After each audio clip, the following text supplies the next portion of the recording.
For a reversible reaction which one of the following statement is wrong from the given energy profile diagram? A, activation energy of forward reaction is greater than backward reaction. Is it correct? Yes. देखो ये ए से B में convert होने में इतनी energy चाहिए, है ना, ये है, ठीक है.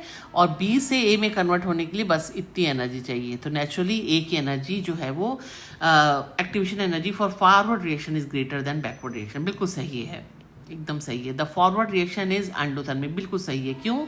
देखो बी की एनर्जी ज़्यादा है ए से, है ना. इसका मतलब क्या है कि इसने इस एनर्जी एब्जॉर्ब करी है इस रिएक्शन में, फॉरवर्ड रिएक्शन में एनर्जी एब्जॉर्ब हुई है. बिल्कुल सही है.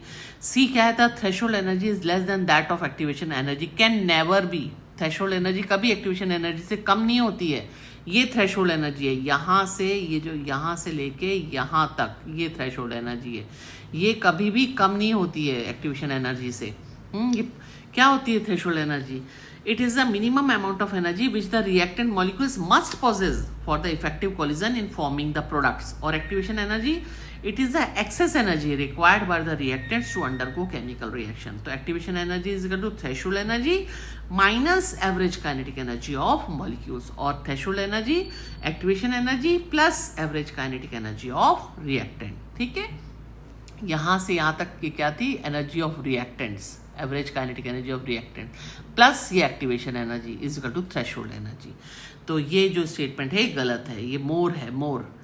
नेक्स्ट है the energy of activation of forward reaction is equal to the sum of heat of reaction and the energy of activation of backward reaction. बिल्कुल सही है.